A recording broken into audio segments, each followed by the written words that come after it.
तो चलिए शुरू करते हैं वीडियो को। एक बार कहते हैं कि भैया वीडियो शेयर कर दीजिएगा और लाइक करके अवश्य जाइएगा अगर आपको मजा आ रहा है और आपको अच्छा कंटेंट मिल रहा है। तो शुरू करते हैं वीडियो को।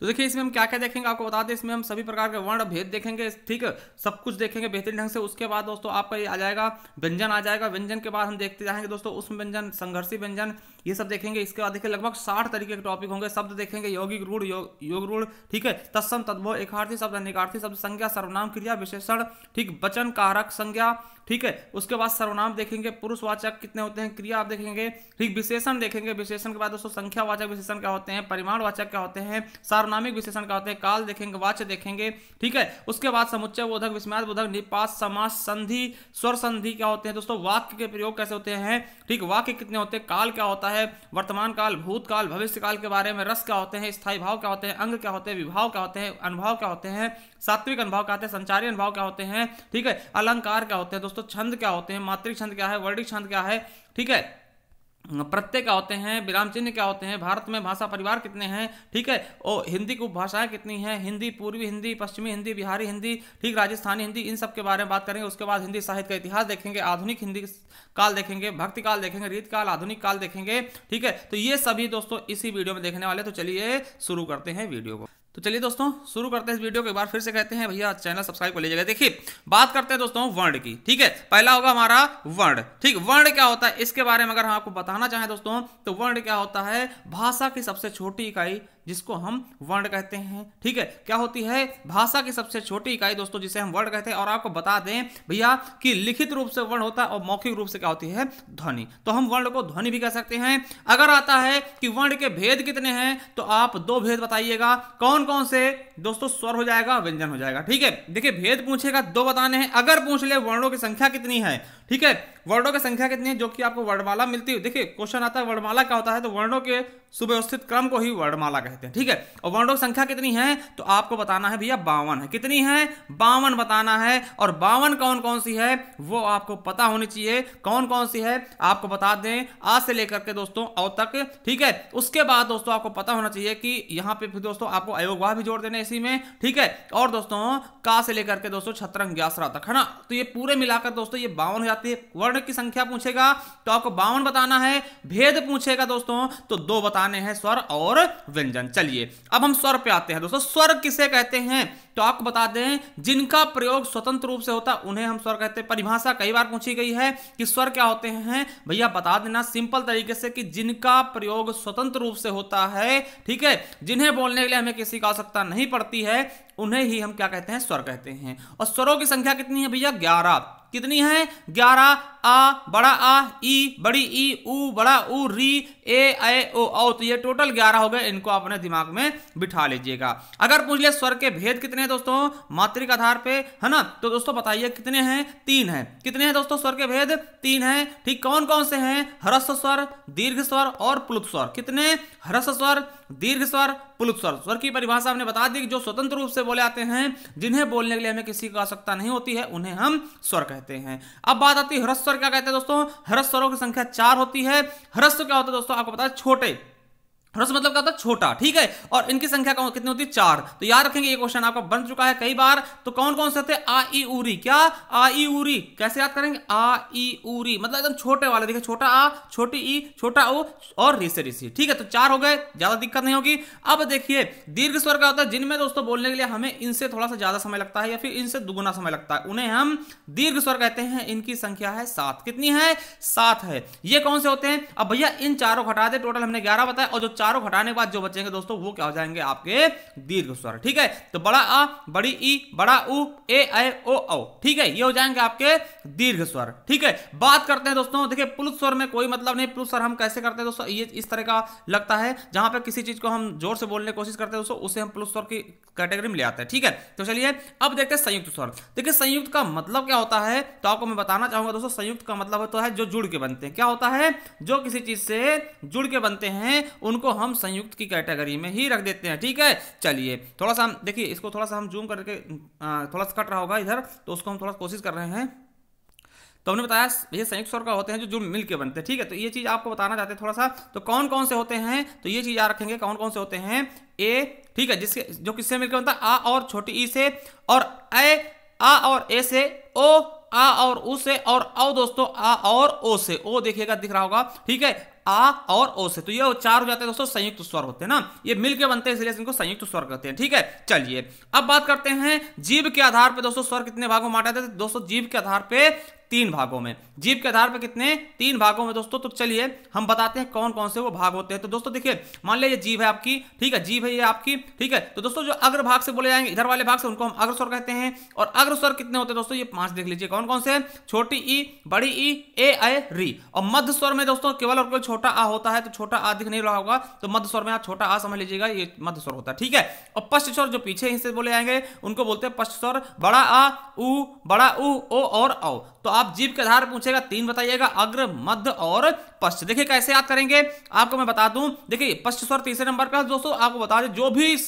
भी दोस्तों स्वर है वो 3 से बन जाए वही क्या होगा आपका पश्च स्वर। केवल और केवल छोटे आ को छोड़कर जो भी स्वर 3 से बन रहा है वो पश्च स्वर होगा। देखिए बड़ा आ कैसे बना, 3 बनाया, उसके बाद आ बन गया, ऊ देखो 3 बनाया, ऊ बन गया, और 3 बनाते बड़ा ऊ बन जाएगा, और 3 बनाते दोस्तों ओ बन जाएगा, और 3 से ही औ बन जाएगा। केवल आपको याद रखना है कि छोटा आ जो होगा मध्य स्वर में आएगा, बाकी जो 3 से बनेंगे वो पश्च स्वर में आ जाएंगे, यानी तीसरे नंबर पे, ठीक है। चलिए आगे देखते हैं होस्ट के आधार पर। तो होस्ट के आधार पर दोस्तों 2 ही होते हैं, वृत्तमुखी और आवर्तमुखी। वृत्तमुखी, आवर्तमुखी। देखिए वृत्त क्या होता है कि जिनको हम बोलें दोस्तों, हमारा जो आपका होंठ होते हैं वो वृत्त की तरह हो जाए, गोल हो जाए, ठीक है। आप देखिए बोल के देखिएगा, ऊ बोलिएगा, आपका मुंह गोल गोल हो जाएगा, ठीक, होंठ गोल हो जाएंगे, तो इसीलिए उसको वृत्त बोलते हैं। वृत्त कैसा होता है, गोल। तो ऊ, बड़ा ऊ, ओ, औ, ठीक है। अब इनको बोलेंगे तो आपका मुंह क्या होगा, गोला हो जाएगा, मगर इनको बोलेंगे तो आपका मुंह गोला नहीं होगा। आ, बड़ा आ, ई, बड़ी ई, री, ए, आए, तो इनका मुंह आपका गोला नहीं होगा दोस्तों, इसीलिए इनको आवृत्तमुखी बोलते हैं, ठीक है। तो याद कर लेंगे वृत्तमुखी, आवृत्तमुखी, ठीक है। चलिए अब देखते हैं दोस्तों मुख के आधार पर। मुख के आधार पर स्वरों को हम कितने भागों में बांटते हैं, 4 भागों में। कौन सा, समृत्त। देखिए समृत्त स्वर कौन से होते हैं, जिन पर पूरा मुंह बंद रहता है, जैसे ई, बड़ी ई, ऊ, बड़ा ऊ और री, है ना, ये समृत्त होते हैं। अर्ध समृत्त कौन से होते हैं, जिनमें आधा मुंह बंद रहेगा, तो ए ओ बोल के देखिए, ए ओ आधा मुंह बंद रहेगा। और विवृत्त में क्या होता है, पूरा मुंह खुलेगा। देखिए बड़ा आ बोलोगे, आ देखिए डॉक्टर के पास जाते हो कहता है आ बोलो, आ क्यों बुलाता, क्योंकि उससे आपका पूरा मुंह खुल जाएगा। उसको भी पता है कि भैया एक विवृत्त स्वर होता है जिसका नाम बड़ा आ है, अगर वो बुलवाते हैं मुंह पूरा खुल जाएगा, तो इसीलिए डॉक्टर बोलता है बच्चे आ बोलो, आ, है ना, मुंह खुलवाता है पूरा। तो आस क्या होगा दोस्तों, पूरा मुंह खोल देगा, इसीलिए इसको विवृत्त बोलते हैं, मतलब पूरा खोलना, ठीक है। और अर्धविवृत्त क्या होता है, तो छोटा हो जाएगा। देखिए बड़ा आ पूरा विवृत्त है, तो जो अर्धविवृत्त होगा उसमें छोटा आ जाएगा ना, छोटा आ, ए, ओ। तो इनको थोड़ा सा पढ़ लीजिएगा, यहां से भी क्वेश्चन आपके बनते हैं।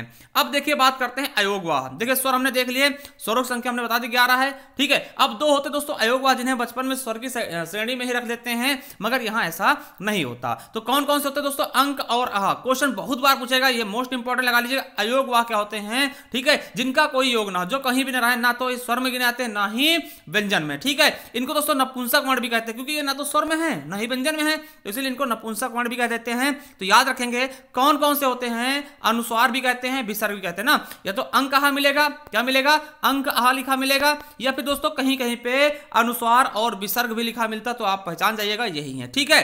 चलिए अब व्यंजन की बात करते हैं दोस्तों। व्यंजन क्या होते हैं, सबसे बड़ी बात व्यंजन क्या होता है दोस्तों, तो आपको बता दें ये व्यंजन किसे कहते हैं, जो स्वरों की सहायता से बोले जाते हैं। देखिए बिना स्वर के आप व्यंजन का उच्चारण नहीं कर सकते, ये तो डेफिनेटली है। क्या, बिना स्वर के आप व्यंजन की सहायता नहीं, मतलब बिना स्वर की सहायता से आप व्यंजन नहीं बोल सकते, ये तो डेफिनेटली है। कैसे, देखिए हमें का बोलना है ना, का, तो का प्लस आ, मतलब हर एक व्यंजन में स्वर जरूर होता है। क्या, हर एक व्यंजन में स्वर जरूर होता है। तो इसीलिए देखिए व्यंजन की परिभाषा आएगी कि व्यंजन क्या होते हैं, तो स्वरों की सहायता से बोले जाने वाले वर्णों को हम व्यंजन कहते हैं। याद रखेंगे, क्या, स्वरों की सहायता से बोले जाने वाले वर्णों को हम व्यंजन कहते हैं। जिस प्रकार स्वर की परिभाषा क्या थी, स्वतंत्र रूप से बोले जाते थे ना, मगर व्यंजन स्वतंत्र रूप से बोले नहीं जा सकते, ठीक है। इनकी संख्या कितनी है, 33 होती है। 33 कौन कौन सी होती हैं, तो हमने बता दिया है। देखिए का से लेकर के आपको पता है यहां तक आएंगे, मां तक आएंगे, काखा, है ना, जो उसके बाद 11 लावा और फिर सा सा, है ना, तो ये हो जाएंगे दोस्तों 33, ठीक है।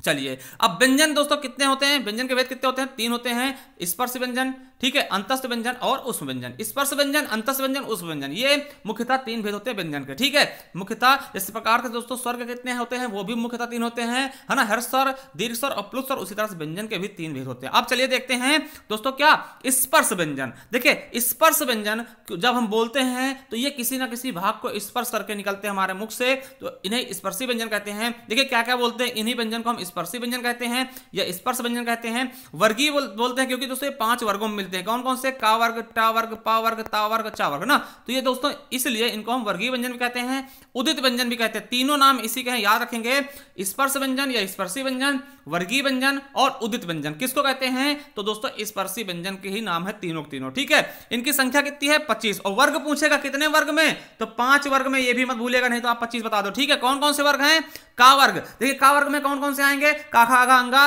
और टाठा टाठा आड़ा। देखिए चा वर्ग में चाचा चाचा इया, है ना, और टा वर्ग में टाठा टाठा आड़ा, और ता वर्ग में ताथा ताता ना, और पा वर्ग में पाफा वा मा। तो टोटल 5-5 करके 25 हो जाएंगे। क्या हो जाएंगे, 5-5 करके 25 हो जाएंगे। और इनके दोस्तों एक चीज और याद रखेंगे, इनको दोस्तों क्या कहेंगे, कतमुदऊ, का, ता, मु और दा और उ। मतलब इससे का से कंठ हो जाएंगे, ता से तालब हो जाएंगे, मुंह से मूर्धन हो जाएंगे टा वाले, और मुंह दा से दंत हो जाएंगे और उससे ओष्ठ हो जाएंगे। ठीक, कतमुदऊ याद कर लेना दोस्तों, कतमुदऊ है ना। तो इस तरीके से दोस्तों ये एक लाइन याद हो जाएगा। नहीं दोस्तों उस तरह से याद करना पड़ेगा आपको, अकु विसर्जन नाम कंठा ना, तो उस तरीके से भी याद कर सकते हैं। दूसरा है दोस्तों भेद अंतस्थ व्यंजन। देखिए अंतस्थ व्यंजन का तो जो अंदर अंदर स्थित होते हैं, अंदर, है ना दोस्तों, इनकी संख्या कितनी है, 4 है। याद रखेंगे कौन कौन से, यावा राला ना, यारा लावा होते हैं, जिनमें से दोस्तों या और वा को हम क्या बोलते हैं, अर्धस्वर बोलते हैं और संघर्षहीन व्यंजन बोलते हैं। क्वेश्चन आएगा कि संघर्षहीन व्यंजन कितने हैं, 2 हैं भैया। कौन कौन से हैं, यावा है। क्वेश्चन आएगा अर्धस्वर व्यंजन कितने हैं, तो 2 ही हैं, या और वा। रा को क्या बोलते हैं दोस्तों, रा को याद रखेंगे लुंठित कहते हैं और प्रकंपित व्यंजन कहते हैं। क्या बोलते हैं, लुंठित व्यंजन या प्रकंपित व्यंजन। और ला क्या होता है, पार्श्विक होता है। बहुत इंपॉर्टेंट है क्वेश्चन, याद रखेंगे, यहां से क्वेश्चन बनते हैं और बच्चे गलत करते हैं। चलिए 16 नंबर क्या है दोस्तों, अब तीसरा भेद है उसमें या संघर्षी व्यंजन। देखिए उसमें भी कहते हैं, संघर्षी कहते हैं। याद रखेंगे कैसे, देखिए इनकी संख्या कितनी है, 4 है। देखिए सा सा साहा, है ना, देखिए इसमें उसमें भी खरगोड़ा वाला खा पाया जा रहा है, और इस संघर्षी में दोस्तों 2-2 खा पाया जा रहा है, 2-2 सा सरोता पाया है ना, खरगोड़ा वाला भी ये वाला भी। तो याद रखेंगे, इसलिए इनको हम बोल देंगे क्या, उसमें संघर्षी, इस तरह से याद कर लेंगे। ये क्या होते हैं, सा सा साहा। और दोस्तों एक चीज याद रखेंगे, जो हा होता है उसको हम काकल्य व्यंजन भी कहते हैं। क्या, हा काकल्य होता है। ये आपके फॉरेस्ट गार्ड में पूछा गया क्वेश्चन है। ठीक है, चलिए अब अगला है दोस्तों संयुक्त व्यंजन। संयुक्त व्यंजन संख्या कितनी है, 4 है। कौन कौन से, छत्रंग्यास्रा। ठीक है, क्वेश्चन आएगा कि भैया संयुक्त व्यंजन कितने हैं, तो 4 हैं। संयुक्त स्वर भी हमने 4 बताए थे, है ना, ए आई ओ औ। और संयुक्त व्यंजन भी 4, क्योंकि ये मिलके बनते हैं। अब छा किससे मिलकर बनेगा दोस्तों, का और खटकोड़ा से, का और खटकोड़ा से। क्वेश्चन आएगा दोस्तों कि का के बाद कौन वर्ण आता है दोस्तों, है ना, वर्णमाला में का के बाद कौन आता है डिक्शनरी में, तो का के बाद छा छत्री आएगा। ठीक है, इसी प्रकार ता के बाद क्या आएगा, त्रा आएगा, और जा के बाद क्या आएगा, ज्ञा आएगा, और सा के बाद सरा आएगा। ठीक है, तो किससे किससे मिलकर बनते हैं याद रखेंगे, छा किससे मिलकर बने, का और सा से, त्रा तारा से, ज्ञा जा और इया से, और सरा सा और रा से। ठीक है, एक होता है दोस्तों द्विगुण या फिर उत्क्षिप्त या फिर नवविकसित व्यंजन। इनको क्या बोलते हैं दोस्तों, इनको बोलते हैं अड़ा और अढ़ा। ठीक है, पूछेंगे द्विगुण कितने हैं, द्विगुण संख्या कितनी है, या उत्क्षिप्त व्यंजन की संख्या कितनी है, 2 ही है। कौन से, अड़ा और अढ़ा। एक चीज याद रखेंगे, इनमें जो नीचे बिंदु लगती है इसको हम ताड़न जात बिंदु कहते हैं। ठीक है, कौन से बिंदु बोलते हैं, ताड़न जात बिंदु बोलते हैं। देखिए 4 तरीके के बिंदु लगते हैं। देखिए इसको बोलते हैं क्या, अनुस्वार। ठीक है, इसको बोलते हैं पंचमाक्षर जो अंगा में लगता है, और इसको बोलते हैं ताड़न जात जो ये दिखा रहा है, और एक होता है इधर नुक्ता। ठीक है, ये चीज याद रखेंगे बिल्कुल अच्छे से। चलिए तो देखिए देख चुके होंगे आप। अब देखिए अघोष की संख्या कितनी है, सघोष की संख्या कितनी है, ये हम आपको एक बार बताना चाहते हैं। ठीक है, देखिए अघोष की संख्या कितनी है, 13 है। कौन कौन से दोस्तों, का खा चा टा, है ना, चा छा टा ठा और ता था पा फा सा शा शा, है ना। इनको आप लोग समझिएगा, केवल हम इतना बताना चाहते हैं दोस्तों कि कौन कौन से होते हैं। देखिए पहला दूसरा, पहला वर्ग दूसरा वर्ग ना, यानी का वाला और खा वाला। ठीक है, उसके बाद सा सा सा, है ना, सा सा सा हा नहीं होगा। ठीक है, तो ये घोष होते हैं। सघोष कौन से होते हैं, सघोष, देखिए सघोष को ही घोष भी कहते हैं। तो इसमें कौन कौन से आ जाएंगे उसको याद रखिएगा। देखिए तीसरा वाला, तीसरा वर्ग, चौथा वर्ग और 5वां वर्ग, है ना। अंतिम वाले 3 4 5 हो जाएंगे। और अंतस्थ कौन से होते हैं, यारा लावा, है ना। और दोस्तों सभी स्वर आ से लेकर के औ तक, और हा से हल ये क्या होंगे, घोष या सघोष। चलिए अल्पप्राण कौन से होते हैं दोस्तों, जिनमें थोड़ी हवा निकलती है ना दोस्तों, ये चीज समझिएगा। तो इनकी संख्या 19 से कौन कौन से हो जाएंगे, पहला वाला वर्ग, तीसरा वर्ग और पांचवा वर्ग, पहला तीसरा पांचवा विषम वाले ना, और उसके बाद अंतस्थ व्यंजन यारा लावा। ठीक है, चलिए महाप्राण कौन से होते हैं दोस्तों, 14 होते हैं। कौन कौन से होंगे, दूसरा चौथा और उष्म, दूसरा चौथा और उष्म ना, दूसरा वर्ग, चौथा वर्ग और उष्म यानी सम वाले। ठीक, और उष्म कौन से होते हैं, सासा साहा। ठीक है, ये याद रखेंगे। चलिए अघोष अल्पप्राण कितने होते हैं दोस्तों, ये 5 ही होते हैं, केवल और केवल दोस्तों पहले वाले। ठीक है, यानी का चा जो वर्ग वाले होते हैं वही होते हैं दोस्तों, पहला वाला क्या होगा, ये अघोष अल्पप्राण होगा। और दोस्तों अघोष महाप्राण कितने होते हैं, 8 होते हैं। कौन कौन से, तो दूसरा वाला और सा शा शा है ना, दूसरा वाला कौन सा, खा छा है ना, ठा और था फा है ना, ये वाले दूसरे वाले, और सा सा सा, ये आप देख लेंगे खुद ही। देखिए सघोष अल्पप्राण कितने होते हैं, तो ये 14 होते हैं। कौन कौन से, तीसरा वाला, चौथा वाला और अंतस्थ कौन से, या रा लावा। ठीक है, ये याद रखेंगे। और सघोष महाप्राण कितने होते हैं, 6 होते हैं। कौन कौन से, चौथा और हाहल, चौथा वाला वर्ण और हाहल दोस्तों। ठीक है, चलिए अब देखिए वर्णमाला हमारा समाप्त हुआ। चलते हैं दोस्तों किसके, शब्द बनावट के आधार पर शब्द के बारे में जानते हैं दोस्तों। शब्द क्या होते हैं, आपको एक चीज बताना चाहते हैं, शब्द क्या होते हैं। देखिए वर्णों के दोस्तों, वर्णों से जो सुव्यवस्थित क्रम बनता है या फिर उसका कुछ अच्छा सा मतलब उच्चारण निकलता है, उसे हम शब्द बोलते हैं। जैसे हमने कहा का मिला, मां मिला और ला मिला, कमल हो गया। कमल क्या है, कमल को देखते तुरंत दोस्तों हमारे दिमाग में आएगा ये एक कोई चीज है, फूल है। ठीक है, तो कोई सार्थक शब्द होना चाहिए। ठीक है, किन्हीं वर्णों को मिलाकर जो सार्थक शब्द बनता है, सार्थक उच्चारण वाले कुछ चीजें बनती हैं, उनको हम शब्द कहते हैं। ठीक है, तो चलिए शब्द को हम दोस्तों कई भागों में बांटते हैं। पहला है बनावट के आधार पे, शब्द बनावट के आधार पर। क्वेश्चन आएगा कि बनावट के आधार पर शब्द कितने भेद हैं, 3 बता देना। कौन कौन से, रूढ़, यौगिक, योग रूढ़। समझिएगा रूढ़ क्या होता है दोस्तों, जिनके हम कोई सार्थक खंड ना कर सके। जैसे दोस्तों घर है तो घा को टोटेंगे, घा और रा, ना तो घा का कोई अर्थ निकलेगा ना ही कोई रा का अर्थ निकलेगा, तो घर क्या होता है, रूढ़ शब्द। रूढ़ मतलब क्या दोस्तों, जिनको तोड़ना जा सके वही क्या होते हैं, रूढ़ शब्द होंगे। ठीक है, अब यौगिक क्या होते हैं, यौगिक दोस्तों 2 या 2 से अधिक, मतलब कह सकते हैं 2 शब्दों के मेल को यौगिक बोलते हैं। ठीक है, यौगिक जैसे सामाजिक, तो दोस्तों आपको पता है समाज प्लस इक, क्या समाज प्लस इक है ना दोस्तों। एक चीज और जाने, सामाजिक हो गया पंचवर्षीय। देखिए पंच और वर्षीय, पंच मतलब 5 और वर्षीय मतलब वर्षों के लिए। राजपुत्र राजा और पुत्र मतलब लड़का ना दोस्तों, जब मतलब कि इनको दोनों शब्द 2 शब्दों से मिलकर बनेगा और दोनों के अर्थ निकलेंगे, उसे हम यौगिक बोलते हैं। ठीक है, एक चीज और याद रखेंगे कि जो यौगिक शब्द होते हैं दोस्तों, ये किससे मिलकर बनते हैं, तो उपसर्ग हो गया, किससे, उपसर्ग से मिलेंगे, प्रत्यय से मिलेंगे और संधि से होंगे, संधि के होंगे और समास से होंगे। ठीक है, संधि और समास से होंगे। तो दोस्तों ये चीज रखेंगे, उपसर्ग, प्रत्यय और समास है ना, संधि समास। और समास में दोस्तों बहुब्री को छोड़ देंगे। ठीक है, तो ये चीज रखेंगे। और दोस्तों बहुब्री कौन से होते हैं, तो योग रूढ़ी होते हैं। योग रूढ़ी शब्द वे होते हैं जो 2 या 2 से अधिक शब्दों से मिलकर तो बनते हैं, मगर उनका कोई तीसरा अर्थ निकलेगा। क्या तीसरा अर्थ निकलेगा, जैसे पीतांबर, पीत प्लस अंबर मतलब पीला वस्त्र, जिसका अर्थ श्री कृष्ण। पंकज, पंक प्लस जा, पंक मतलब कीचड़, जामिस जन्म लेने वाला, कीचड़ में जन्म लेने वाला कौन, कमल, तीसरा अर्थ निकलेगा। जलद, जल दामिस देने वाला, जल को देने वाला कौन, बादल, तीसरा अर्थ निकलेगा, वो योग रूढ़ होगा। और यहां से क्वेश्चन आपके बने हैं। ठीक है, चलिए अब दोस्तों उत्पत्ति के आधार पर हम कह सकते हैं मुख्यतः 4 भेद होते हैं, वैसे 5 माने जाते हैं। ठीक है, तो मुख्यतः पूछेगा 4 ही बताइएगा। ठीक है, पहला होता तत्सम। देखिए संस्कृत के वे शब्द जो संस्कृत में यूज हो रहे हैं, ठीक है, संस्कृत वाले शब्द क्या होता है, तत्सम। जैसे आम हो गया, कदली हो गया। ठीक है, तद्भव क्या होते हैं, संस्कृत के वे शब्द जो कि कुछ परिवर्तन के साथ दोस्तों हिंदी में यूज होने लगे, उन्हें हम तद्भव बोलते हैं। जैसे आम हो गया, केला हो गया। ठीक है, हिंदी वाले शब्द। देखिए तत्सम और तत्सम दोस्तों, तत्सम और तद्भव में लोग कंफ्यूज होते हैं। देखिए ये सा से सा आता ना बीच में, संस्कृत समझ लेना, और दा तत् हिंदी समझ लेना। ठीक है, ऐसे समझिएगा तो भूलेंगे नहीं ना। तो तत्सम तद्भव समझ होंगे हिंदी, संस्कृत वाले और हिंदी वाले। देशज क्या होता है दोस्तों, जिनके बारे में पता नहीं होता कहां से लिए गए, तो वो चीजें दोस्तों देशज कहते हैं। जैसे खिड़की हो गया, लोटा वैसे धड़ाम है ना, धड़ाम से गिरा है ना, गड़बड़ है, तो ये सब चीजें क्या है, देशज, जो देश से निकली हुई वो है ना। देखिए देशज शब्द हर जगह अलग अलग हो सकते हैं, बहुत सारे शब्द होते हैं देशज। ठीक है, और विदेशज क्या होता है दोस्तों, जो कि दोस्तों हिंदी, सुनिए तत्सम तद्भव देशज को छोड़ दे, बाकी सब विदेशज होते हैं। ठीक है, जैसे लालटेन हो गया, अंग्रेजी भाषा शब्द हो गए है ना, और फारसी भाषा हो गए, और दोस्तों अरबी भाषा हो गया, मतलब जो विदेशी भाषाओं वाले शब्द को हम विदेशज में रख देते हैं। ठीक है, जैसे अलमारी हो गया, चीनी हो गया है ना, और अनानास हो गया, आल्पिन हो गया, सब पुर्तगाली होगा, सब कुछ इसी में, जापानी शब्द सभी इसी में आ जाएंगे, विदेशी शब्द में सारे आ जाएंगे। ठीक है, संकर शब्द क्या होता है आपको बता दें, संकर शब्द 2 अलग अलग भाषाओं से मिलकर जो शब्द बनते हैं उनको संकर शब्द कहते हैं। छायादार, छाया शब्द कैसा दोस्तों, संस्कृत का है और दार क्या है फारसी का ना, हिंदी और फारसी का। ठीक है, तो इस तरह से रेलगाड़ी, रेल कैसा है दोस्तों, अंग्रेजी शब्द है और गाड़ी हिंदी शब्द है और दोनों मिलकर दोस्तों एक अलग सा शब्द बना दिया, यानी कि दो अलग अलग भाषाओं से मिलने वाले शब्द को हम संकर शब्द कहते हैं। जिस प्रकार संकर मतलब होता है दोस्तों किसी चीज को मिला करके उसका संकलन करना। ठीक है, चलिए अब दोस्तों शब्द अर्थ के आधार पर कितने होते हैं दोस्तों, तो आपको बता दें 4 भागों में बांटते हैं मुख्यतः। देखिए एक अर्थी शब्द जिनका एक ही अर्थ निकलता है,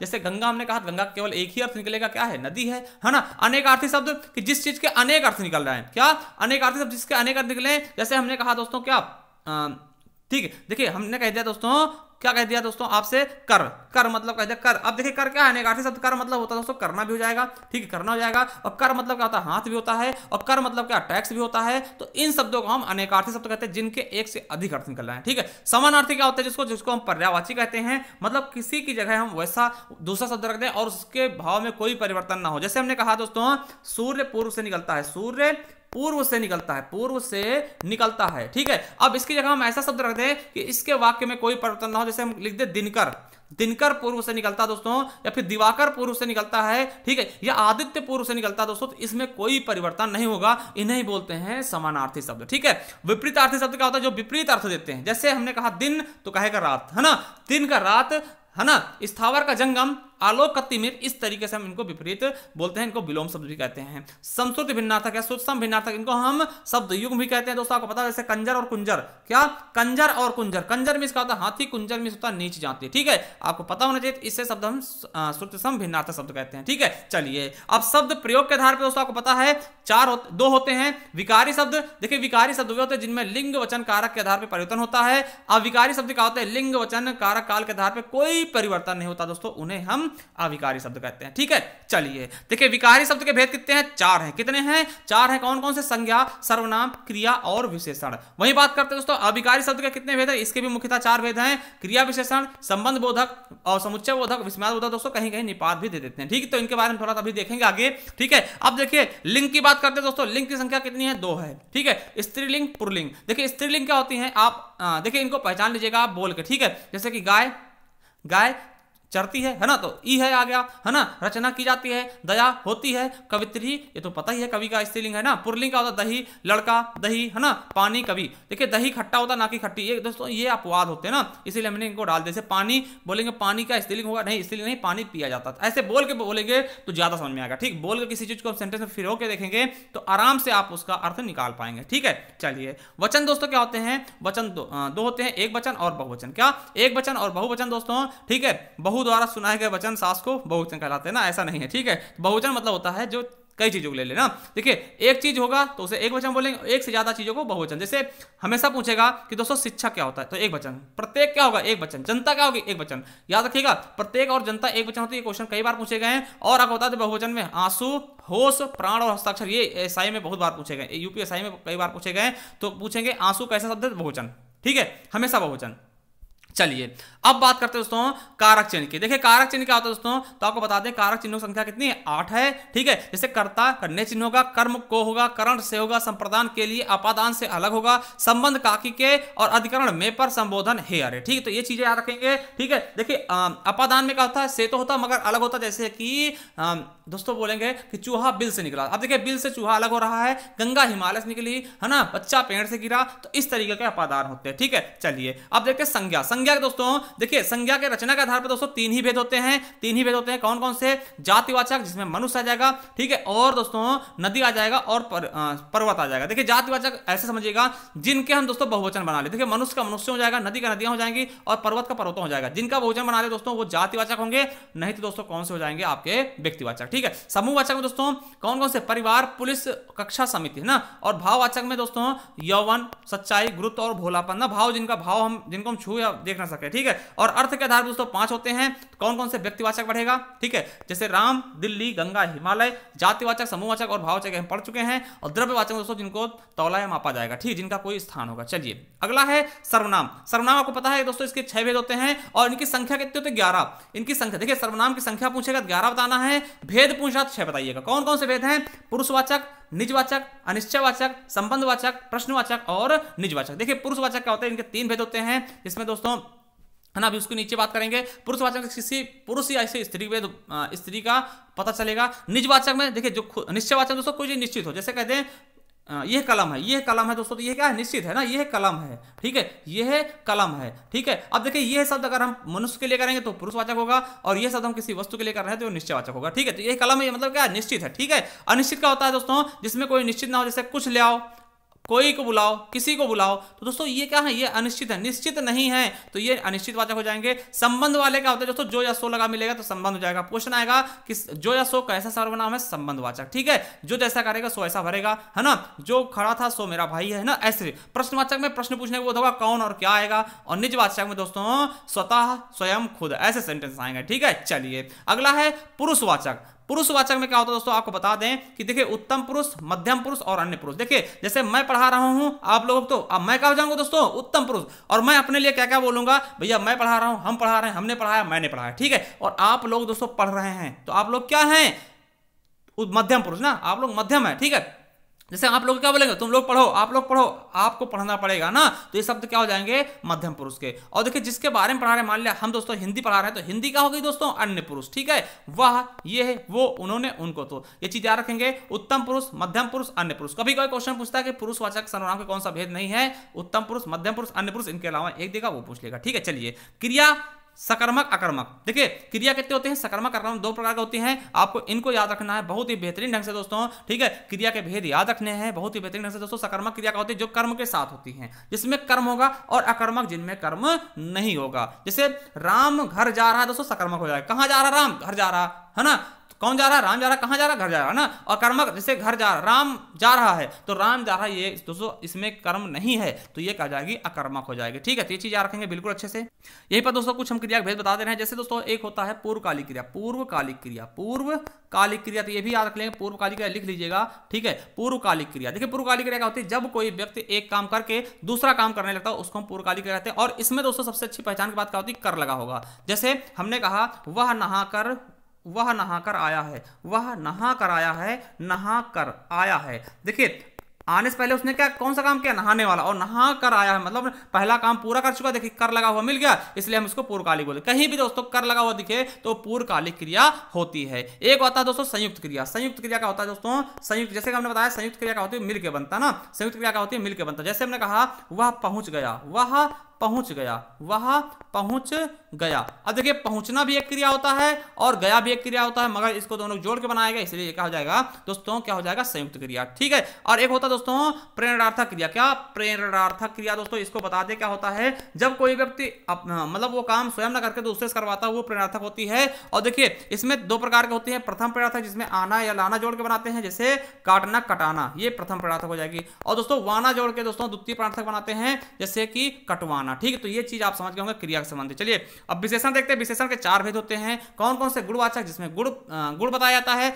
संख्यावाचक दोस्तों, है ना, जिसमें संख्या बताई जाएगी, परिमाणवाचक जिसमें परिमाण होता है, और सर्वनामी विशेषण जिसमें सर्वनाम संबंधित भेद होंगे, ठीक है। और विशेषण क्या होता है दोस्तों, जो किसी चीज की विशेषता बतलाते हैं। आपको बता दें कि विशेषण किसकी विशेषता बतलाएंगे दोस्तों, तो विशेष की विशेषता विशेषण बताते हैं। क्या, विशेष की विशेषता कौन बताते हैं, विशेषण। अब विशेष क्या होते हैं, विशेष दोस्तों संज्ञा या सर्वनाम होते हैं। क्या होते हैं, ये शब्द संज्ञा या सर्वनाम होंगे। तो संज्ञा सर्वनाम को दोस्तों हम विशेष कहते हैं, और विशेष की विशेषता कौन बतलाएगा, विशेषण। जैसे कहा गया दोस्तों काला घोड़ा, क्या कह दिएगा, काला घोड़ा। अब देखिए घोड़ा क्या है दोस्तों, काला घोड़ा। अब देखिए घोड़ा क्या है, संज्ञा, यानी कि ये विशेषण हो जाएगा, सॉरी विशेष हो जाएगा दोस्तों, और उसकी विशेषता क्या है, घोड़े की, वो काला है, ठीक है। तो काला क्या हो जाएगा, विशेषण हो जाएगा, ठीक है। चलिए आगे देखते हैं। अब देखिए संख्यावाचक विशेषण के भी 5 भेद होते हैं। कौन कौन से, देखिए गणना बोधक। अब गणना कैसे करेंगे दोस्तों, संख्यावाचक विशेषण में क्या होगा, गणना, जैसे कहा 1 2 3, ये गणना ही तो हो रही है ना। और क्रम बोधक क्या हो गया, देखिए क्रम में लगे हुए, पंक्ति में लगे दोस्तों, क्या बोलेंगे, पहला दूसरा तीसरा, है ना, 100वां, इस तरीके से। आवर्ती क्या होता है दोस्तों, दुगुना तिगुना चौगुना, जहां पे गुना लगा होगा वो आवर्ती बोधक होता है। जैसे कि दूध में 2 गुना पानी है ना। जैसे गणना में क्या होगा, एक व्यक्ति बैठा है ना, तो एक व्यक्ति का, व्यक्ति की विशेषता क्या, एक क्या गणना है ना। और क्रम बोधक में दूसरा लड़का चोर है, दूसरा लड़का क्या है, चोर है, दूसरा आया पंक्ति में बैठा होगा ना, इसलिए उसको हम क्रम बोधक बोलेंगे, ठीक है। आवर्ती में दुगुना तिगुना चौगुना, जैसे दूध में 2 गुना पानी है, राम हमसे 100 गुना तेज है ना, इस तरीके से। और समुदाय में दोनों तीनों चारों पांचों ना, कहें चारों भाई चले आना, कल निमंत्रण है, चारों भाई चले आना, तो ये क्या होगा, समुदाय बुलाया जा रहा पूरे। और प्रत्येक बोधक में हर एक नेता भ्रष्ट है ना, प्रत्येक लड़का बेवकूफ, है ना। इस तरीके से दोस्तों ये होते आपके संख्यावाचक विशेषण के भेद। चलिए अब देखिए परिमाणवाचक के दोस्तों, आपको पता है कि परिमाणवाचक के दोस्तों दो भेद होते हैं, एक निश्चित होता है। देखिए परिमाणवाचक होता क्या, जहां पे तौलने नापने की बात की जाएगी। देखिए संख्यावाचक और परिमाणवाचक समझिएगा। देखिए हमने कहा 4 लड़के, क्या 4 लड़के, ठीक है। तो 4 लड़के क्या होगा, अब देखिए इसमें संख्यावाचक भी आता है उसमें भी आता है। तो 4 लड़कों को हम तौलते मापते नहीं, इसलिए क्या होगा, संख्यावाचक होगा। वहीं कहते हैं 4 अमरूद क्या होगा दोस्तों, तो आपका परिमाणवाचक हो जाएगा, क्योंकि अमरूद तौले मापे जाते हैं, ठीक। तो ये चीज समझिएगा। चलिए अब देखते हैं दोस्तों, देखिए निश्चितवाचक, निश्चित क्या होगा, परिमाणवाचक जो चीज निश्चित होगा। कहते 2 मीटर कपड़ा लाओ, 2 मीटर कपड़ा बिल्कुल आप लाके दे दोगे, है ना। कहते 1.5 किलो चावल लाओ, बिल्कुल लाके दे दोगे।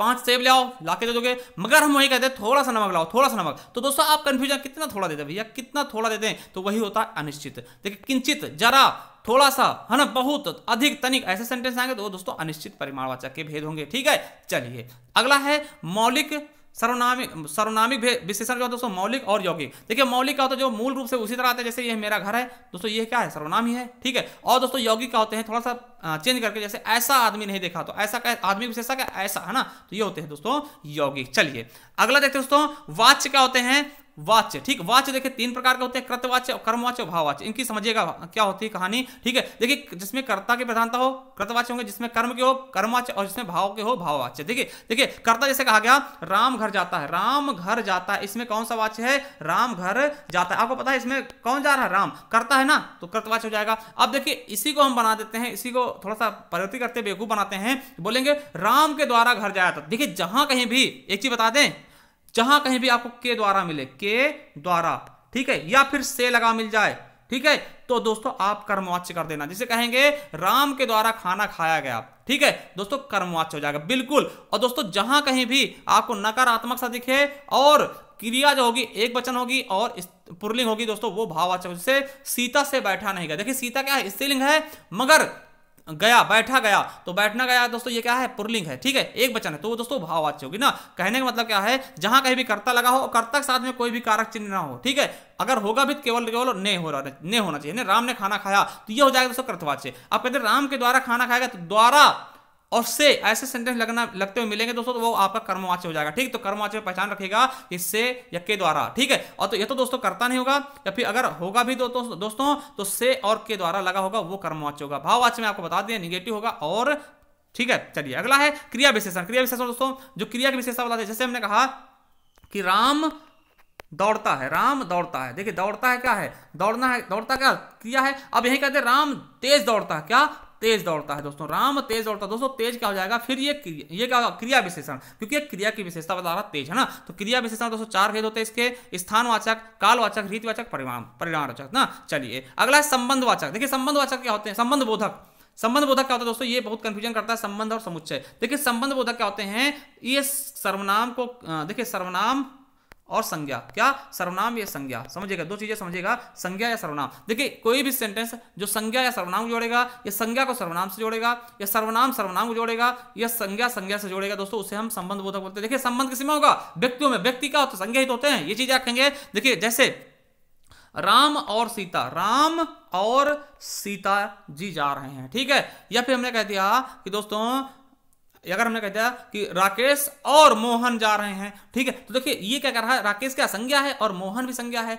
दोनों जा रहे हैं, उनको जोड़ रहा है दोस्तों, ठीक है। कहते हैं मैं और राम जाऊंगा, तो दोस्तों मैं क्या हुआ, सर्वनाम हो गया, और राम क्या हुआ दोस्तों, संज्ञा हो गया, ठीक है। तो मैं और राम जाऊंगा मतलब मैं सर्वनाम और संज्ञा इनको जोड़ रहे हैं दोस्तों, और जोड़ रहा, तो ये क्या होगा, संबंध बोधक होगा, है ना। इनके दोस्तों भेद कितने होते हैं, 13 होते हैं, आप देख सकते हैं, ये लिखे हैं, कालवाचक, स्थानवाचक, सदृशवाचक, तुलनावाचक, है ना, दिशा, साधनवाचक, हेतुवाचक, है ना, और विषय, व्यतिरेक, और दोस्तों विनिमय, विरोध, सहचर और संग्रह, ठीक है। चलिए संबंध हो गया। अब समुच्चय दोस्तों क्या होता है, समुच्चय क्या करता है दोस्तों, 2 सेंटेंसों को जोड़ता है, ठीक है, 2 वाक्यों को जोड़ेगा। जैसे कहा गया कि, है ना, जैसे कह दिया गया दोस्तों मोहन गया, देखिए मोहन गया एक सेंटेंस हो गया।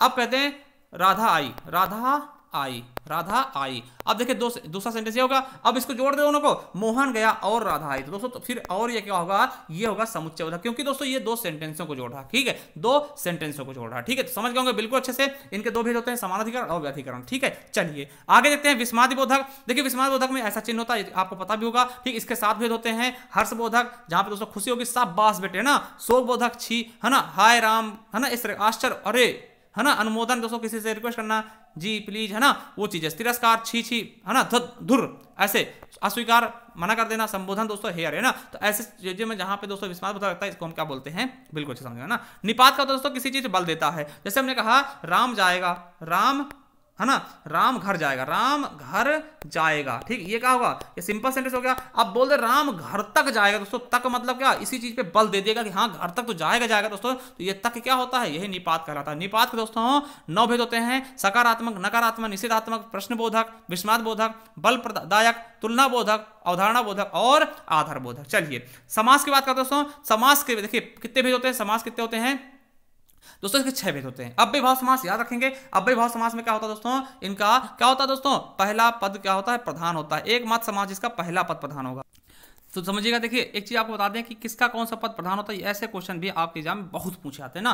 देखिए अव्यय भाव, देखिए पहला ही समास होता है अव्यय भाव। देखिए आ से स्टार्ट होता है, इसका मतलब क्या, पहले शुरुआत कहां से होती है किसी भी अल्फाबेट की, तो आ से। कहारा पढ़ेंगे आप, आ से शुरू करेंगे तो आ का क्या हो जाएगा, पहला पद प्रधान। देखिए समझिएगा। और द्वंद्व, देखिए द्वंद्व कैसे लिखते हैं, तो द्वंद्व ऐसे लिखते हैं, द्वंद्व, है ना। तो देखिए ये बराबर बराबर लग रहा है, इसका मतलब क्या, इसे दोनों पद प्रधान होंगे। और बहुब्री का कोई भी पद प्रधान नहीं होता, तीसरा पद प्रधान होगा। इसका मतलब क्या है कि दोस्तों बाकी सबके जो बच जाएंगे उनके अन्य पद, यानी कि दूसरे पद प्रधान हो गए, ठीक। अब बात करते हैं अव्यय भाव। देखिए अव्यय भाव में क्या होता है दोस्तों, किसी भी प्रकार का उपसर्ग लगाओ, जैसे कि दोस्तों बे लगा मिल गया, उप लगा मिल गया, है ना, अत्य, है ना, इस तरह मतलब उपसर्ग लगा होगा, यानी उपसर्ग पता होता है आपको, ठीक। उपसर्ग क्या होते हैं वो लगे हुए मिलेंगे, ठीक। तो उपसर्ग लगे हुए मिल जाएंगे, तो इसमें दोस्तों उपसर्ग लगे हुए मिल जाएंगे ना। तो समझ गए होंगे आप कैसे उपसर्ग, जैसे कह देगा यथाक्रम, तो यथा लगा मिल गया उपसर्ग, तो प्रति लगा हुआ मिल गया, उप लगा हुआ मिल जाएगा, इस तरीके से ना। और दोस्तों पुरुष क्या होता है, इसमें कारक चिन्ह लगा हुआ मिल, जैसे कहा जाएगा दोस्तों कि, है ना, रसोई घर, तो रसोई के लिए घर, तो दोस्तों कारक चिन्ह लगा हुआ मिल जाएगा के लिए, है ना। द्वंद्व में क्या होता है, दोनों पद प्रधान होते हैं, जैसे राम और सीता, है ना, माता और पिता, भाई और बहन, तो द्वंद्व में बराबर बराबर होते हैं, ठीक है। और द्विग में क्या होता है दोस्तों, संख्यावाची, जैसे चौराहा कहा गया, 4 राहों का समूह, है ना। और दोस्तों कर्मधारय में क्या होता है, इसमें देखिए कर्मधारय में पूछा जाएगा विशेषण विशेष का संबंध किसमें होता है, कर्मधारय समास में। किसमें, विशेषण विशेष, उप में उपमान का संबंध किसमें होता है, कर्मधारय समास। बहुब्री में क्या होता है कि तीसरा पद प्रधान होगा, किसका, बहुब्री में क्या होगा, तीसरा पद प्रधान होगा दोस्तों, से बहुब्री समास कहते हैं, ठीक है। समझ गए बिल्कुल अच्छे से, ठीक है, कोई प्रॉब्लम नहीं होगी। एक चीज और याद रखेंगे दोस्तों कि कह दिएगा रात रात, रात रात में कौन समास होगा दोस्तों, तो वो हो जाएगा आपका अव्यय भाव, द्वंद्व नहीं होगा, ठीक है, द्वंद्व नहीं होगा। क्यों, क्योंकि जब कोई सेंटेंस दोस्तों दोबारा रिपीट किया था तो वो क्या होता है आपका अव्यय भाव समास, ठीक है। तो रात रात, दिन दिन, है ना, दिनों रात, दिनों दिन। देखिए अगर रात दिन कह देगा तब हो जाएगा दोस्तों, अलग अलग कहेगा तब द्वंद्व होगा। अगर सेम चीज रिपीट करेगा पल पल दोस्तों तो अव्यय भाव होगा, ठीक है। चलिए अगला दोस्तों संधि देखते हैं। संधि कितने प्रकार के होते हैं, 3 प्रकार के। स्वर संधि जो स्वर के साथ मिलते हैं, व्यंजन संधि व्यंजन का मेल होता है, विसर्ग में दोस्तों विसर्ग का मेल होगा ना, समझिएगा। विसर्ग में विसर्ग का मेल होगा दोस्तों, कहीं भी अगर आहा लग, जैसे मन्ना धन रथ, मन्ना धन रथ, तो दोस्तों आपको पता है इसमें कौन संधि होगी, तो विसर्ग लगा मिल गया, विसर्ग हो जाएगा, ठीक है। कहीं भी दोस्तों हलंत लगा मिलेगा तो व्यंजन संधि हो जाएगा, जैसे कह दिएगा दोस्तों जगत प्लस नाथ, कहीं भी आपको हलंत लगा मिल जाए जगत प्लस नाथ, तो जगन्नाथ कौन सा होगा दोस्तों, व्यंजन संधि, ठीक है। चलिए स्वर संधि क्या होता है दोस्तों, अब देखिए स्वर संधि कैसे पहचानेंगे इनके दोस्तों। स्वर संधि के भी कितने भेद होते हैं दोस्तों, 5 भेद, ठीक है। देखिए दीर्घ स्वर संधि, कहीं भी दोस्तों बड़े आ की मात्रा, बड़ी ई की मात्रा और बड़े ऊ की मात्रा मिल जाए दोस्तों, वो क्या होगा आपका दीर्घ संधि। देखिए जैसे कहा गया विद्यालय, समझिएगा, विद्यालय, विद्यालय जहां से टूटेगा दोस्तों वहां पे बड़े आ की मात्रा मिल गई, यानी कि दोस्तों ये क्या हो जाएगा, दीर्घ संधि, है ना, दीर्घ संधि, समझ गए। और दोस्तों बड़े उग, जैसे कहते हैं भानुदय, भानुदय, भानुदय, और दोस्तों यहाँ पे बड़े उग की मात्रा मिल गई, ये दीर्घ संधि हो जाएगा। देखिए इसमें सेम स्वर वाले मिलते हैं, सेम स्वर वाले मिलेंगे उसको दीर्घ कर देंगे, जैसे कि भानु उदय में दोस्तों भानु उ मिलके बड़ा उ कर देंगे ना, इस प्रकार से। गुण में क्या होता है दोस्तों, ए और ओ मिलेगा, जैसे महेश कह दिया गया, महेश, है ना, समझिएगा। कौन कौन सी मात्रा, ए की मात्रा और ओ की मात्रा मिलेगी। जैसे महेश कहा गया तो महेश का दोस्तों ए की मात्रा मिल गई, इसलिए दोस्तों का गुण हो जाएगा, है ना। और कह देगा दोस्तों, है ना, महेश हो गया दोस्तों। और तो इस तरीके दोस्तों अगर कहीं ओ भी मिलता है दोस्तों वो भी क्या हो जाएगा आपका गुण संधि, ठीक है। वृद्धि में क्या होता है, ए और औ दोस्तों 2 मात्राएं लग जाएंगी, वृद्धि में क्या होंगी 2 मात्राएं लगेंगी, जैसे हमने कहते हैं एकाएक, एकाएक में कौन संधि होगी, तो आप बताओगे वृद्धि, क्यों, क्योंकि दोस्तों यहाँ पे 2 मात्राएं मिलेगी, 1 + 1 एकाएक होगा ना। और दोस्तों कह देगा महोज, क्या महोज, महौज में कौन संधि होगी दोस्तों, औ की मात्रा मिली गई तो ये दोस्तों वृद्धि हो जाएगा ना। यण संधि क्या होती है, या और वा के पहले कोई अर्ध व्यंजन आएगा, जैसे हमने कहा प्रत्येक, क्या प्रत्येक, देखिए या के पहले क्या आया, आधा व्यंजन आ गया दोस्तों, या के पहले आधा ता आ गया, ठीक है। और दोस्तों या फिर वा के पहले आ, जैसे स्वागत कहा गया, सुधन आगत, स्वागत दोस्तों देखिए वा के पहले आधा सा आ गया ना। और न्यून, न्यून दोस्तों न्यून है ना, न्यून, तो या के पहले दोस्तों आधा ना आ गया दोस्तों, ये क्या होते हैं, या और वा के पहले कोई आधा व्यंजन आएगा दोस्तों, वो यार संधि होगा। अया संधि क्या होता है दोस्तों, या और वा के बीच में होगा, ठीक है। देखिए या और वा, देखिए एकदम सिंपल सेंटेंस होगा, या और वा क्या हमेशा बीचों बीच आएंगे, जैसे पवन हो गया, ठीक है, पवन, देखिए वा आ गया है ना, नयन हो गया, नयन हो गया, पावक हो गया, अधिकतर दोस्तों ऐसे ही आते हैं, जैसे पौधन, पौधन अन, पवन है ना, देखिए पवन और पावन, पावन और पावन, देखिए इनको कैसे तोड़ते हैं। अब देखिए यहाँ पे कोई मात्रा नहीं तो एक ही मात्रा लगेगी, जैसे पोधन होगा, पो प्लस अन, पवन हो जाएगा, ठीक। और देखिए यहाँ पे दोस्तों आ की मात्रा इसलिए एक मात्रा और बढ़ा देंगे, तो पौ प्लस अन, क्या पौ प्लस अन, पावन होगा, ठीक, पौ प्लस अन पावन होगा, और पो प्लस अन पवन होगा, ठीक है। तो ये चीज समझ गए होंगे बिल्कुल अच्छे से। चलिए वाक्य के आधार पर दोस्तों, वाक्य कितने होते हैं, अर्थ के आधार पर देखिए वाक्य क्या होता है दोस्तों, आपको पता होना चाहिए कि शब्दों से मिलकर के वाक्य, जिस प्रकार से देखिए वर्ण से मिलकर शब्द बने थे, उसी बार शब्दों से मिलकर वाक्य बनेंगे। और दोस्तों अर्थ के आधार पर पूछेंगे, वाक्य अर्थ के आधार पर वाक्य कितने भेद होते हैं, 8 होते हैं। कौन कौन से, विधानवाचक, देखिए सिंपल सा होगा, विधान होगा सिंपल होगा, राम जाता है, बिल्कुल सही। निषेध माना कर देगा, राम सड़क पर मत बैठो, ठीक है, बिल्कुल निषेधवाचक हो गया। आज्ञावाचक, जिसमें आगे दिया भैया दरवाजा बंद करो, चलो आगे दे दी। प्रश्नवाचक तुम कहां जा रहे हो भैया, ठीक है। और इच्छावाचक में आपकी उम्र लंबी हो, ठीक है, मेरा आज जाने घूमने का मन है, तो ये इच्छावाचक। संदेह का होगा, शायद कल वो आया, संदेह हो रहा। विस्माद का होता, काश मैं भी होता, काश मैं भी होता दोस्तों, विस्मय का चिन्ह लगेगा, काश मैं भी होता, विस्मय बोधक होगा ना। संकेतवाचक, यदि आप आते तो अच्छा होता, ये संकेत देना कि अगर आप आते तो शायद अच्छा होता, ये चीज संकेतवाचक हो जाएंगे, ठीक है। चलिए अब देखते हैं रचना के आधार पर दोस्तों पूछा था, ये बहुत पूछे जाते हैं। रचना के आधार पर दोस्तों क्या होते हैं कि ये दोस्तों 3 प्रकार के हो जाते हैं। कौन कौन से, एक होता है सरल या साधारण वाक्य, एक होता है संयुक्त वाक्य, एक मिश्रित वाक्य। सरल वाक्य होता है इसमें एक ही उद्देश्य एक ही विधेय होगा। क्वेश्चन पूछाता है कि सरल वाक्य क्या होते हैं, तो याद रखना जिसमें एक ही उद्देश्य और एक ही विधेय होगा वो सरल वाक्य होगा, जैसे राम जाता है, ठीक है। और संयुक्त वाक्य में क्या होगा दोस्तों, जिन भी देखिए कहीं भी सेंटेंस आप देखिए, वाक्य देखिए, उसमें और लगा मिल जाए, एवं, अथवा, या, तथा, इसलिए, अतः, फिर भी, नहीं तो ऐसे सेंटेंस लगे मिलते दोस्तों, तो वो आपको याद रख लेना है, वो क्या होंगे आपके बिल्कुल अच्छे से संयुक्त वाक्य हो जाएंगे। मिश्रित वाक्य क्या होते हैं, जहां कहीं भी दोस्तों की लगा हुआ मिल जाए, या फिर जो वहां, देखिए अगर जिसे कैसे कह दिया जाए कि जो वहां खड़ा है वो मेरा भाई है, तो जो वहां मिल गया, ठीक है।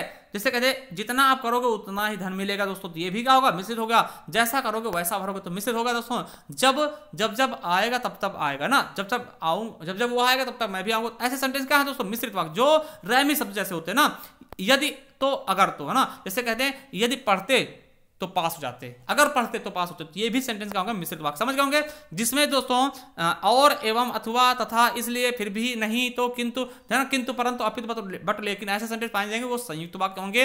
और कोई रहमी शब्द पाया जाएगा, या फिर दोस्तों की लगा हो मिल जाए, या फिर जो वह लगा मिल जाए, या फिर दोस्तों अगर यदि तो मिल जाए, तो वहां पे मिश्रित शब्द होगा। चलिए अब दोस्तों काल की बात करते हैं। तो काल में क्या होता है दोस्तों, काल 3 प्रकार के होंगे, है ना, वर्तमान काल, भूतकाल, भविष्य काल, ठीक है, समझिएगा। अब वर्तमान काल की तरफ चलते हैं, ज्यादा हम वो नहीं करेंगे, ज्यादा लंबी बातें नहीं करते दोस्तों, सीधी बात करेंगे। वर्तमान काल के भेद पूछेगा 5, कौन कौन से, सामान्य वर्तमान, तात्कालिक वर्तमान, और पूर्ण वर्तमान, और संदिग्ध वर्तमान, संभाव्य वर्तमान। देखिए सामान्य वर्तमान में क्या होगा दोस्तों, कैसे कैसे सेंटेंस आएंगे, ता है, ती है, ते है, ता हूं, है ना, ऐसे सेंटेंस आएगा, आप पहचान लें। जैसे राम जाता है, सामान्य वर्तमान हो गया, ठीक है। तत्कालिक में होगा, रहा है, रही है, रहे हैं, रहा हूं ना, जैसे कह देंगे, जैसे कह देगा, ठीक है, कि दोस्तों मोहन जा रहा है, तो मोहन जा रहा है दोस्तों क्या तत्काल हो रहा है, ठीक है, तत्काल हो रहा है। पूर्ण क्या होगा दोस्तों, पढ़ी है, चुकी है ना, चुका है। देखिए कहते हैं राम खा चुका है दोस्तों, खा चुका है मतलब समाप्त हो चुका है। संदिग्ध में क्या होगा, ता होगा, है ना। जैसे राम जाता होगा तो संदिग्ध होगा ना, राम जाता होगा, सीता जाती होगी, है ना, इस तरीके से, तो ता होगा मिल गया, है ना। और दोस्तों कहीं भी अगर होल लगा मिल जाए, फिर रहा होगा, ठीक है, तो ऐसे चीजें। जैसे राम जा रहा होगा, है ना, तो रहा होगा मिल गया, या फिर पढ़ रहा हो ना, वह पढ़ रहा हो, तो दोस्तों ये क्या होंगे आपके संभाव्य वर्तमान, ठीक है। तो ऐसे पहचान लेंगे, इनकी स्क्रीनशॉट ले सकते हैं। वैसे इसकी पीडीएफ अपने टेलीग्राम चैनल पर डाल दिए, है ना, वहां से ले लेना। टेलीग्राम चैनल का नाम क्या है, तो आपको याद रखना है, ज्ञान आरबीएल ऑफिशियल नाम से आप सर्च करेंगे दोस्तों, वहां मिल जाएगा आपको टेलीग्राम, ठीक है, वहां से आप ज्वाइन कर सकते हैं। अगला है भूतकाल। देखिए हिंदी में भूतकाल की संख्या कितनी दोस्तों, 6 बताना। भूतकाल कितने भेद है, 6। कौन कौन से, सामान्य भूत, आसन्न भूत, पूर्ण भूत, अपूर्ण भूत, संदिग्ध भूत, हेतुत्वमान भूत, है ना। देखिए जहां पे दोस्तों या है ई या ई ए, है ना। जैसे राम गया, सीता गई, है ना, लड़के गए, जैसे या केवल आएगा लास्ट में तो वो होगा सामान्य भूत। आसन्न भूत दोस्तों तुरंत बताता है, सीता गई है ना, अभी अभी राम आया है, तो ऐसे सेंटेंस का आसन्न भूत कहलाएंगे। दोस्तों जैसे वह गया था, है ना, या था आ गया, तो या था मतलब क्या, गया था मतलब पूरा हो चुका ना काम, तो पूर्ण वर्तमान हो जाएगा।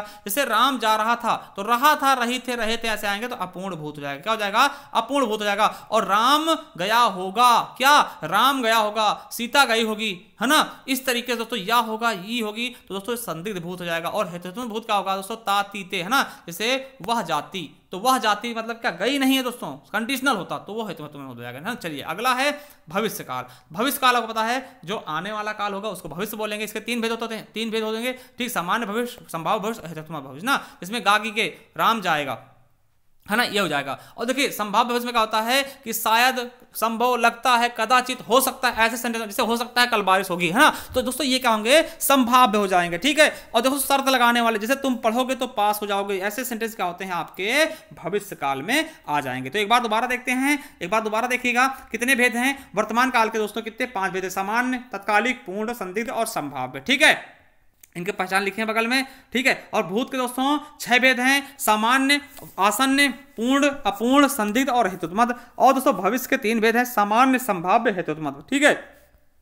चलिए अब रस क्या होता है दोस्तों, रस का मतलब होता है आनंद, ठीक, जो आनंद दे दोस्तों उसको रस बोलते हैं, ठीक है। रसों की संख्या कितनी है दोस्तों, तो आपको बता दें कितनी है, टोटल 9 होती है ना, 9। कौन कौन से दोस्तों, श्रृंगार रस, करुण रस, अद्भुत रस, रौद्र, वीर, हास्य, भयानक, विभत्स, शांत, वात्सल्य और भक्ति। दोस्तों मेन कितने होते हैं, ये 9 होते हैं, ठीक है। और एक चीज आपको याद रखना कि भरत मुनि के अनुसार केवल और केवल कितने रस हैं, तो 8 रस हैं दोस्तों। उन्होंने 9वें को नहीं माना, यानी शांत को उन्होंने नहीं दिया था, ठीक है। तो उनके समय दोस्तों इतने ही रस थे। यहाँ आके करुण, श्रृंगार हो गया, करुण हो गया, अद्भुत हो गया, रौद्र हो गया, वीर हो गया, हास्य हो गया, भयानक और विभत्स, ठीक है। और आपको बता दें कि रसों का राजा कौन होता है दोस्तों, श्रृंगार रस को रसों का राजा कहते हैं। और एक चीज बता दें कि दोस्तों इसमें माधुर्य गुण का प्रयोग होता है, क्या, माधुर्य गुण का प्रयोग होता है, ठीक है। चलिए अब दोस्तों आगे देखते हैं इनके स्थायी भाव। तो आपको पता है 9 रस है तो 9 ही स्थायी भाव होंगे, ठीक है। जैसे कि श्रृंगार रस का रति होगा, ठीक है, श्रृंगार रस का स्थायी भाव क्या होगा, रति होगा। करुण का शोक, विस्मय, अद्भुत का विस्मय या फिर आश्चर्य, रौद्र का क्रोध, वीर का उत्साह और हास्य का हास होगा दोस्तों, भयानक का भय होगा और विभत्स का जुगुप्सा घृणा होगा,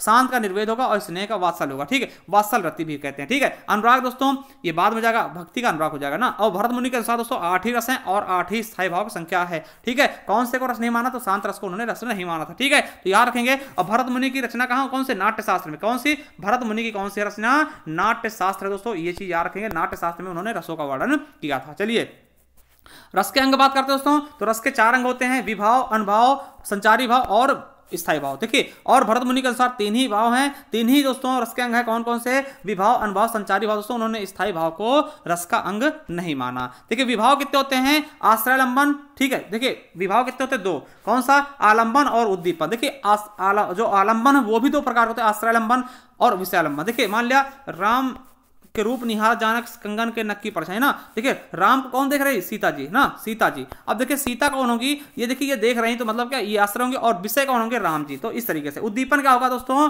जैसे पंचवटी में जैसे कि दोस्तों एकांत स्थल हो जाए, है ना, और फूल दोस्तों, ये सब चीजें क्या होते हैं, उद्दीपन, किसी चीज को बढ़ावा देना, ठीक है, तो वो उद्दीपन कहलाता है। चलिए अनुभाव कितने होते हैं दोस्तों, तो 4 होते हैं मुख्यतः दोस्तों, ज्यादातर 2 ही आपको मिलेंगे, सात्विक और कायिक, है ना, समझिएगा। तो कितने होते हैं, सात्विक जो स्वतः हो जाए, कायिक दोस्तों जो किए आते हैं, है ना, वाची दोस्तों बोली से जो पास आने की कोशिश करते हैं, और आहार्या दोस्तों जो वेशभूषा को, ठीक है। आपको बता दें भरत मुनि के अनुसार इन्होंने 3 ही माने हैं, आहार्या को इन्होंने इसका भेद नहीं माना है, ठीक है। चलिए सात्विक अनुभाव क्या होता है दोस्तों, जो स्वतः होते हैं, इनके 8 भेद होते हैं, जैसे कि स्तब्ध हो गया, कंपन हो गया, स्वर भंग हो गया, वैवर्ण हो गया, अस्त्र हो गया, प्रलय हो गया, स्वेद हो गया, रोमांच हो गया, रोमांच दोस्तों, और जम्या को भी बहुत से लोग मानते हैं। इनको तन संचारी बोलते हैं क्योंकि तन से संचारी। सात्विक मतलब जो स्वतः हो जाए, इनको आप करेंगे नहीं दोस्तों, ये अपने आप होंगे, ठीक है। चलिए अगला है दोस्तों संचारी भाव। संचारी भाव संख्या कितनी है, 33 है दोस्तों, ठीक है। और दोस्तों कोई कोई चकपकाहट भी मानता है, ठीक है। तो ये सब चीजें हैं, 33 होते हैं दोस्तों, मुख्यतः 33 होते हैं, ठीक है। आप ये देख सकते हैं कितने हैं, हर्ष हो गया, विषाद हो गया, त्रास, लज्जा, ग्लानि, चिंता, शंका, असूया, मोह,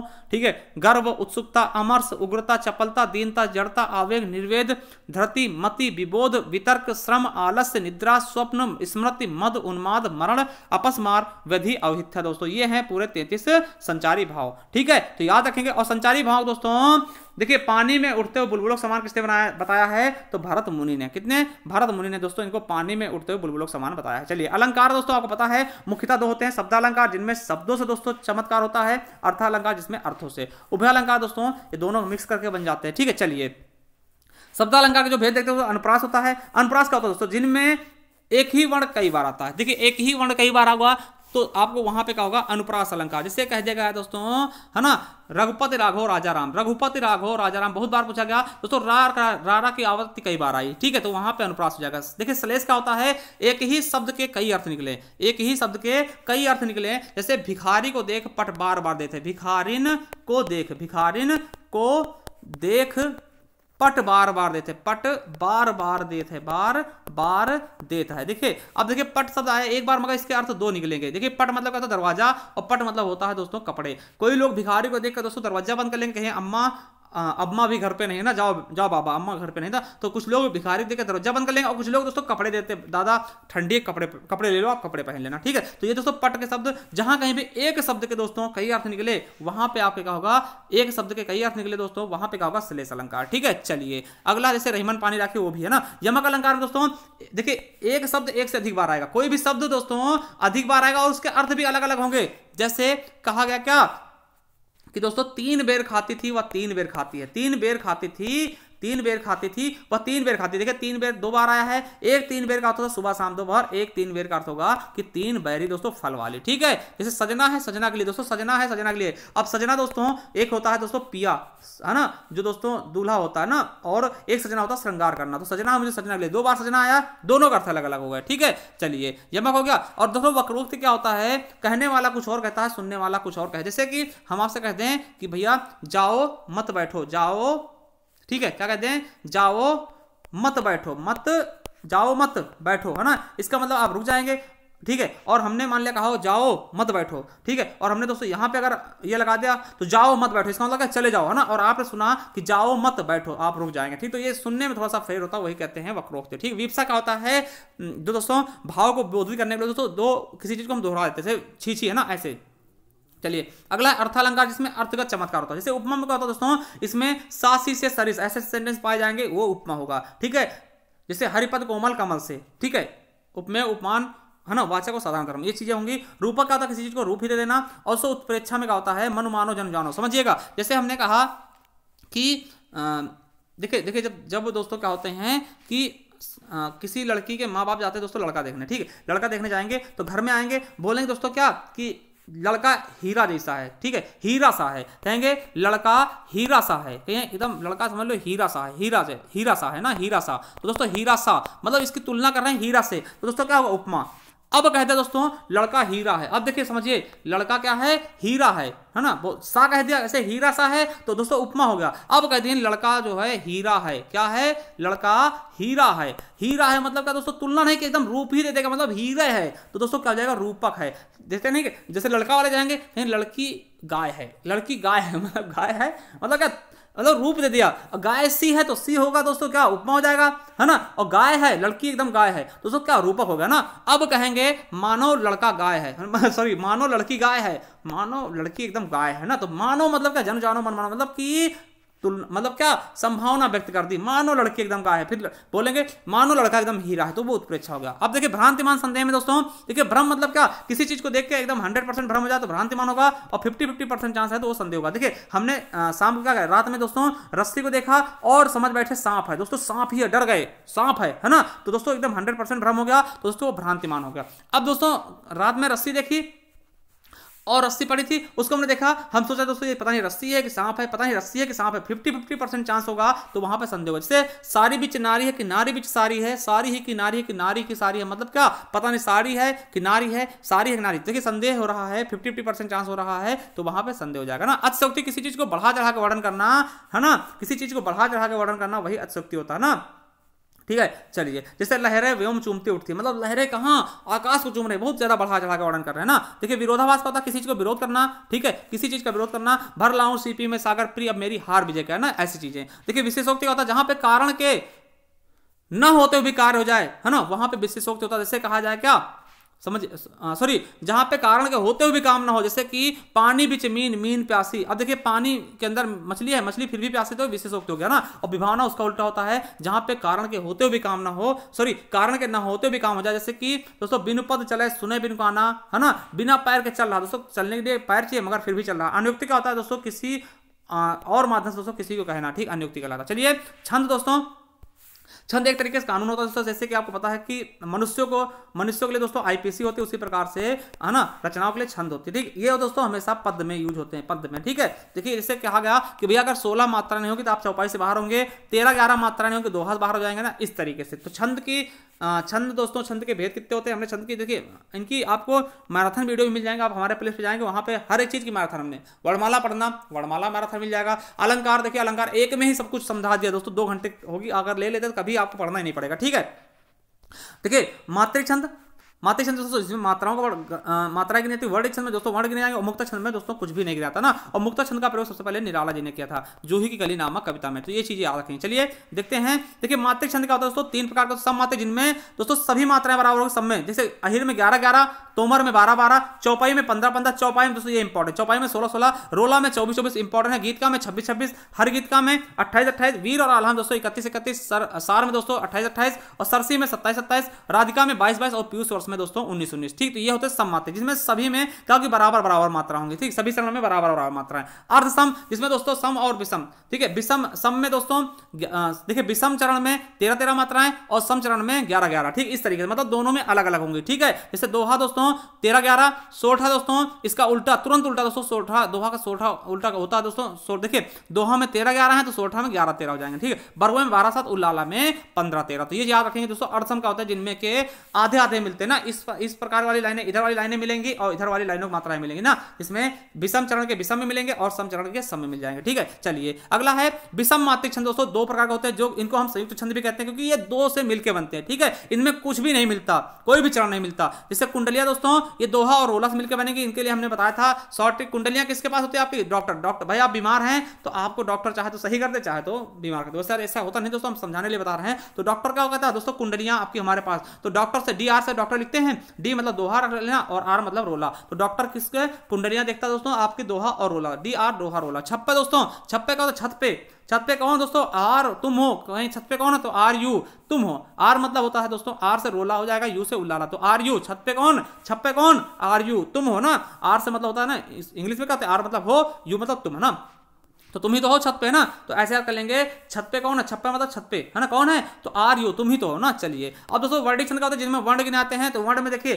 कितने कितने वर्ण होंगे, 8 वर्ण किसमें, तो प्रामाणिका में 8, और 11 वर्ण किसमें, स्वागता हो गया, भुजंगी हो गया, शालिनी हो गया, इंद्रवज्जा, दोधक और उपेंद्र में दोस्तों 11-11 वर्ण, और 12 वर्ण किसमें होंगे, अंतस्थ, भुजंग, प्रयास, है ना, और द्रुत विलंबित तोटक में दोस्तों 12-12, और दोस्तों बसंत तिलका में 14, मालिनी में 15, और दोस्तों पंचचामर में और चंचला में 16-16, और बंदरा क्रांता शिखरणी में दोस्तों 17-17, शार्दुल विक्रीड में दोस्तों 19-19, और दोस्तों 22 से 26 सवैया, ये इंपॉर्टेंट, 22 से 26 सवैया में मोस्ट इंपॉर्टेंट, ठीक है। घनाक्षरी में 31 वर्ण, 32 वर्ण रूप घनाक्षरी में, और देव घनाक्षरी में 33, और कवित और मनहरण में 31 से 33 वर्ण, ठीक है। और दोस्तों गणों की संख्या कितनी होती है, 8, कौन कौन सी, यमाता, राजभान, सलगा, क्या यमाता, राजभान, सलगा दोस्तों, ठीक, तो याद रखेंगे। चलिए आगे देखते हैं दोस्तों, देखिए प्रत्यय कितने भेद होते हैं, 2, कृदंत प्रत्यय और तद्धित प्रत्यय, क्या कृदंत प्रत्यय और तद्धित प्रत्यय। कृदंत क्या होता है दोस्तों, देखिए क्रिया, धातु और क्रिया के पीछे जो लगते हैं उनको कृदंत बोलते हैं। कृदंत क्र से क्रिया, याद रखें, जो क्रिया और धातु के पीछे लग के बनेंगे वो कृदंत होंगे, और उनके अलावा जो भी बचेंगे वो तद्धित हो जाएंगे, ठीक है। चलिए विराम चिन्ह दोस्तों, तो कामता प्रसाद गुरु के अनुसार दोस्तों विराम चिन्हों की संख्या कितनी है, तो 20 है दोस्तों, कितनी है, 20 है। तो देख सकते हैं कौन कौन से विराम चिन्ह दोस्तों, देखिए पूर्ण विराम का चिन्ह ऐसा होता है, अर्ध विराम का चिन्ह ऐसा होता है, अल्प विराम का चिन्ह ये होता है दोस्तों, उप विराम या फिर अपूर्ण विराम इसको कहते हैं। तो दोस्तों कैसा होता है, अनुपात जैसा, ठीक है। और प्रश्नवाचक का चिन्ह ये होगा। विस्मात बोधक को दोस्तों ऐसे डंडा खींच देते हैं। और अवतरण दोस्तों ये देखिए दो प्रकार के होते हैं, ये दो प्रकार, एक अहरा होगा दोहरा। जैसे रामधारी से दिनकर लिखते हैं, दिनकर में कैसे लिखते हैं दोस्तों, एक अहरा उदाहरण लगाते हैं ना, ऐसे ऐसे है ना। तो ये एक अहरा उदाहरण, इसको अवतरण भी बोलते हैं, उदाहरण भी बोलते हैं, दोनों चीजें ना। और योजक चिन्ह दोस्तों ऐसे, जैसे कि आपको पता है द्वंद्व समास में होता है। निर्देशक दोस्तों ऐसा होगा, द्वंद्व से थोड़ा योजक से बड़ा होता है, ठीक है। और तुल्य विराम दोस्तों ये होता है तुल्य विराम या फिर हंस पद या फिर दोस्तों काक पद भी बोलते हैं। क्या काक पद भी बोलते हैं, याद रखेंगे, ठीक है। रेखांकन का तो दोस्तों जिससे नीचे अंडरलाइन लगाते नहीं कि भैया इंपॉर्टेंट, इसको अंडरलाइन कर दो, रेखांकन हो गया, ठीक है। लाघव जैसे हमने डॉक्टर लिखा दोस्तों, डॉक्टर के बाद ये कर दिया, इसका मतलब क्या, इसको शॉर्ट में हम डॉक्टर पढ़ेंगे, ठीक है। चलिए, और दोस्तों विवरण क्या होता है, किसी चीज का विवरण करने के लिए दोस्तों ये चिन्ह हो जाएगा। और पुनरुक्त सूचक किसी चीज को दोबारा रिपीट करने से, राम घर गया फिर राम घर जाएगा दोस्तों, इसके राम को नीचे ऐसे करते हैं क्योंकि राम दोबारा फिर आ रहा, ठीक है। तिर्यक क्या होता है, इसका अथवा यह होता है दोस्तों, ये तिर्यक जैसा हो जाएगा। और तुल्यता बोधक बराबर के चिन्ह दिखाने के लिए दोस्तों इसका प्रयोग करते हैं। कोष्ठक आपको पता है ये हो जाता है। और दीर्घ सूचक का दोस्तों ये होगा, और लोप का ये हो जाता है, ठीक है। तो ये चीजें आपको समझ में आ गई होगी, ये हैं दोस्तों आपके क्या, विराम चिन्ह, ठीक है। चलिए आगे देखते हैं दोस्तों, विराम चिन्ह समझ में आ गया। चलिए अब देखते हैं दोस्तों भाषा परिवार। हिंदी भारत में भाषा परिवार दोस्तों, भाषा परिवार 4 हैं। और देखिए कितने हैं, भारोपी भाषा परिवार, द्रविड़ भाषा परिवार, ऑस्ट्रिक और चीनी तिब्बती। देखिए सबसे बड़ा कौन सा है, भारोपी। देखिए इसी के दोस्तों हिंदी हो गई, उर्दू हो गई, नेपाली हो गई, गुजराती हो गई, पंजाबी हो गई। यहाँ से क्वेश्चन बन रहा है आपके यूपीएसआई में, इसका दोस्तों आप डीपली देख लीजिएगा। आप जाइए यूपीएसआई क्विक रिवीजन के नाम से हमने प्लेलिस्ट बनाई है दोस्तों, वहां जाकर के आप इनको अच्छे से पढ़ सकते हैं। बहुत ही कम समय में बहुत अच्छे से पढ़ा है, ठीक है। द्रविड़ भाषा परिवार, यहाँ से क्वेश्चन बना था। द्रविड़ भाषा परिवार दोस्तों साउथ इंडियन के, साउथ के जो परिवार है दोस्तों वो आ जाते हैं, तमिल हो गया, कन्नड़ हो गया, तेलुगु हो गया, मलयालम हो गया, ठीक है। ऑस्ट्रिक में मुंडारी, खड़िया ऐसे हो जाएंगे। और चीनी तिब्बती दोस्तों आपके, जैसे मंदारिन इसी की भाषा है ना, मंदारिन जो सबसे ज्यादा बोली जाती थी है ना चीन की, वो इसी में है, ठीक है। मणिपुरी, दफला, खसरा ना। चलिए अगला दोस्तों, भारत, देखिए भारत में दोस्तों जो हिंदी है उसकी टोटल 5 भाषाएं कौन कौन सी, पूर्वी हिंदी,